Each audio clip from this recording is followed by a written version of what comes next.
ಅವ್ರ ಅಪ್ಪ just 2 minutes before ಮಗುನ ಆಡಿಸ್ತಾಯಿದ್ರು ಮೊಬೈಲ್ ಇಟ್ಕೊಂಡು ಒಳಗಡೆ. ಅವರು ಜಸ್ಟ್ 2 ಮಿನಿಟ್ಸು ನೀರು ತರಕ್ಕೆ ಹೋದರು ಕ್ಯಾನ್ಗೆ, ಅಷ್ಟರಲ್ಲಿ ಮಗು ಇಲ್ಲಿ ಆಡ್ತಾಯಿದ್ರು. ಲಾರಿ ಬೆಳಗ್ಗೆಯಿಂದ 2-3 ಸತಿ ಲಾರಿ ಬಂದಿದೆ, ಲಾರಿ ಈ ಕಡೆ ಪಾಸ್ ಆಗಿದೆ, ಆವಾಗೇನು ಟಚ್ ಆಗಿಲ್ಲ. ಇವರು ಹೋಗ್ಬೇಕಂದ್ರೆ ಲಾರಿ ಅವರು ವೈರ್ ನೋಡಿರಲಿಲ್ಲ, ಆ ವೈರು ಅಲ್ಲಿ ತಗಲಾಕ್ಕೊಂಡು ಆ ಮಗು ಇಲ್ಲಿ ಆಡ್ತಾಯಿದ್ದಾಗ ಅವ್ರ ತಲೆ ಮೇಲೆ ಬಿಟ್ಟು ಏಕಾಏಕಿ ಇಲ್ಲಿ ಆನ್ ದ ಸ್ಪಾಟ್ ಡೆತ್ ಆಗಿದೆ. ಆಮೇಲೆ ಅಕ್ಕಪಕ್ಕವರು ಇರೋರು ಕರ್ಕೊಂಡು ಸೀದಾ ಹಾಸ್ಪಿಟ್ಲ್ಗೆ ಕರ್ಕೊಂಡು ಹೋಗಿದ್ದಾರೆ. ಹಾಸ್ಪಿಟ್ಲವರು ಇಲ್ಲ ಮಗು ಇಲ್ಲ, ಡೆತ್ ಆಗಿದೆ.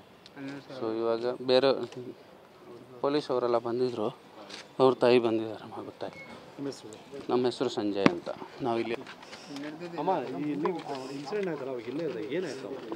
ಸರ್ ಲಾರಿ ಬರ್ತಾಯಿತ್ತು, ಅದು ಲಾರಿಗೆ ವೈರ್ ತಗಲ್ಬಿಟ್ಟು ಎಳ್ಕೊಂಡು ಹೋಗಿ ಅದು ಮ್ಯಾಲಿಂದೆಲ್ಲ ಬಿದ್ದೋಗಿದೆ ಸರ್. ಮಗು ಮೇಲೇ ಬಿದ್ದಿದೆ, ಮಗು ಆಟ ಆಡ್ತಾಯಿತ್ತು ಒಳಗಡೆ.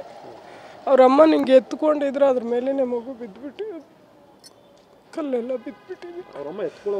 ಹಾಂ ಸರ್, ಎತ್ಕೊಳ್ಳುವಾಗ ಮಗು ಹೊರಗೆ ಬಂತಂತ ಆಚೆ ಬಂದು ಎತ್ಕೊಳ್ತಾ ಇದ್ಲು ಮಗುನ, ಆವಾಗೆ ಬಿದ್ದಿದೆ. ಅಮ್ಮನಿಗೆ ಏನಾಗಿಲ್ಲ ಸರ್, ಮಗು ಮಾತ್ರ ಹಾಗೆ ತಲೆ ಮೇಲೆ ಬಿದ್ದಿದೆ ಸರ್, ಬೆನ್ನ ಮೇಲೆ ತಲೆ ಮೇಲೆ ಹಿಂಗೆ ಬಿದ್ದುಬಿಟ್ಟಿದೆ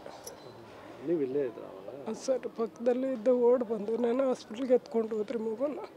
ಕಣ್ಣು ಬಿಡ್ತಾಯಿತ್ತು ಕರ್ಕೊಂಡು ಹೋಗುವಾಗ, ಅಲ್ಲಿ ಹೋದ್ರೆ ಇಲ್ಲ ಸರ್ ಮಗು. ಸರ್ ಆಮೇಲೆ ಬಂದಿದ್ದಾರೆ, ನಾವು ಅಲ್ಲಿಗೆ ಎತ್ಕೊಂಡು ಹೋಗ್ಬಿಟ್ಟಿದ್ರಿ, ಹಾಸ್ಪಿಟ್ಲಿಗೆ ಹೋಗಿದ್ರಿ. ಮಗು ಹೋಗಿದೆ ಬರೋಷ್ಟೊತ್ತಿಗೆ ಅಂತ ಹೇಳಿದ್ರು ಸರ್. ಅದಕ್ಕೆಲ್ಲ ದೇವೇಂದ್ರಮ್ಮ.